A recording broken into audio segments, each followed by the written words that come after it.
Hey guys, it's Jennifer. Just decided to come live really quick. I can only stay on for a few minutes because I have another call here in just a little bit. But I just got off of my membership group call, and we were talking today about building trust and having more clarity in messages and knowing that you're being supported by the angelic realm and knowing that your guides have your back and all of those kind of things, okay? So what I wanted to jump on really fast and talk about is we all have a divine spark within us. We all have that. It's just trusting and tapping into it and finding it within yourself, okay? God made every single one of us divine. We have that divine spark somewhere inside. We're being called right now to really learn to tap into that, to really learn how to trust that, to really learn how to know that we do have angels around us and that they are trying to help us and they are trying to guide us. And one of the quickest things that I can say to help make sense of this for everybody is that if it feels yucky, if it feels scary, if it feels whatever, it probably isn't your guides. But you also have to be in that space of knowing, am I feeling afraid of this because I'm afraid of it, not that it's bad for me, right? Because fear can get in the way so bad. Like, we can override everything because we're too afraid. We're too afraid to trust, we're too afraid to believe, we're too afraid to whatever, right? So fear is a big thing right now. And I know I just put a channeled message that I had from my angels last week, I think it was like Thursday. And one of the biggest things they said is we're on the edge of this new world, right? We're here in this space, like we're really getting ready to step into this new way of being.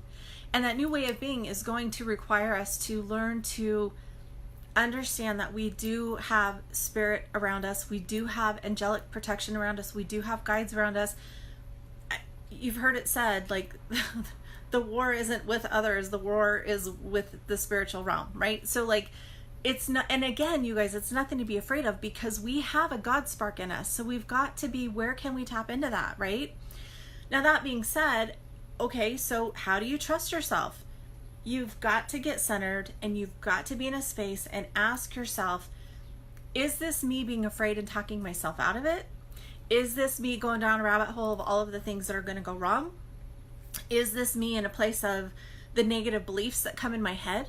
Or is this really is this really coming from angelic messages? Because I'm telling you, your guides are never going to tell you to make a decision that doesn't help you in some way. Now, one of the experiences on the call today was, she's like, but what if it's the wrong choice? Either way, if you make a choice, you're going to learn from it, right? So quit being stuck in fear of not making choices because you're afraid what might happen. Okay? So I'm seriously, like, I want everybody to understand that if you pray and ask for guidance, and if it feels good, in that moment of the prayer, you're going to know, okay, this is what I'm supposed to do. Then as soon as you come out of that and you get back into the real world, there's going to be a million reasons why you shouldn't do it. Well, why is that? Because the darkness doesn't want you to succeed. The darkness doesn't want you to be happy. The darkness doesn't want you to do that, because if you do that, you spread light. You show people how to have happiness. You show people how to have joy. You show people they don't have to be afraid. Do you think the darkness wants that? No, they don't, because they want to keep everybody stuck. They want to keep everybody in fear. They want to keep everybody in that lower energy because that's where they get their energy, okay? So when you have something going on, like in this instance of how do we know that we're getting a divine message? How do we know that it's, it's good and it's real and all of those things? Well, how do you feel? Is your body and your mind and your soul all in alignment? Like, does it all feel good? Or is there disarray? So like, for example, one of them said, well, I know it, but I don't know. And I'm like, well, if you know it in your head, where is your body not agreeing with it?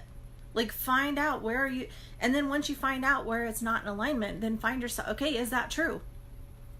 If this was truth, which we all know God is truth, right? So if this is truth, you are worthy. So if you're feeling unworthy, that's not truth.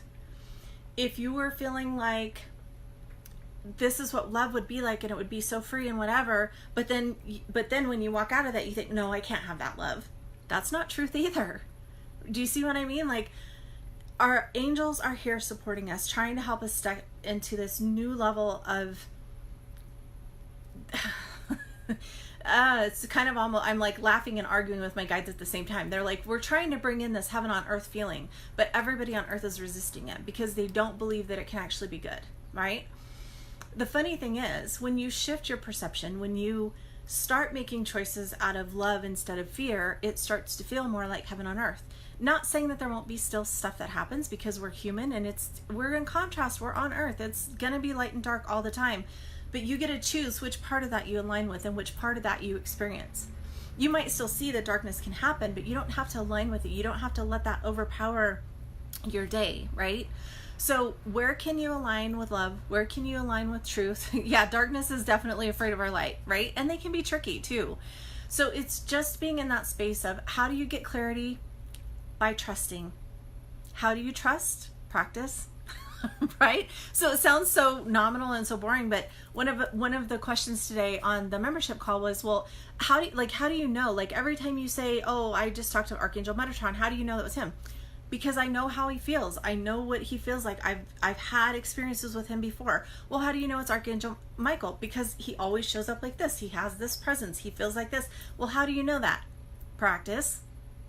Right? It's not like it's not like I just automatically knew. When I started being introduced to the angels, I've always had Jesus and the angels around me. So I already knew Jesus. I already knew Archangel Michael. The first time I met Archangel Metatron, I seriously thought they said Megatron, like Transformers. So I had to look it up, but like, I got an essence of it. I had my protection up. I knew that this was a boundary. I tested it to make sure. Like, you just don't open up to everything. You want to make sure that you're only working with the light. So how do you test that? You call on Jesus. You know that it's light, because if it's not, they can't stay around if Jesus is there. I'm just saying. Okay, so it's practice, it's intention, it's learning, it's being open to, okay, well, if you're going to work with me, what is this about? How do I feel? The more you work with the angelic realm, the more familiar you become with it. Okay. So, but if you're so afraid that you're going to not, if you're afraid that you're bringing in darkness, you're going to allow darkness in. That's what I'm trying. That's kind of right in your face about it, but that's really the truth. So, and Janita's saying his presence is so strong, isn't it? I don't know which one of those you're talking about, because all of them have really strong presence, but yes. Okay. Patty just said that when Mother Mary's around, most loving energy. Oh my God. The first huge experience I had with it was actually Mother Mary and Mary Magdalene together. I bawled. It was so amazingly beautiful. My heart was just overflowing with love. They are incredibly loving, right? So it's just being in that place, but then you've got to trust yourself, because if you have that experience and then you talk yourself out of believing it, then you've just talked yourself out of it, which is where the limiting beliefs come in, which is why I talk about that stuff all the time, about what are you thinking, and are you talking yourself out of it, and are you going down the rabbit hole, all of those kind of things. So, and absolutely always ask for Jesus. I say that all the time, Patty. You always ask for Jesus. So I tell people always, it's PPP. So it's always pray for protection before you practice. So before you pray, before you meditate, before you do any of that, you always pray for protection. So, and that's just a safety thing. Like, it's not saying that you're afraid that darkness is going to get you. It's just setting up your boundaries, saying, okay, I'm going to work with the spirit realm. I'm only allowing divinity with me right now. Okay. So, anyway, so that being said, that's just a really quick tip for today. I felt like I needed to come on and say that, and just let you know, like, the way you build clarity, the way you build trust is practice.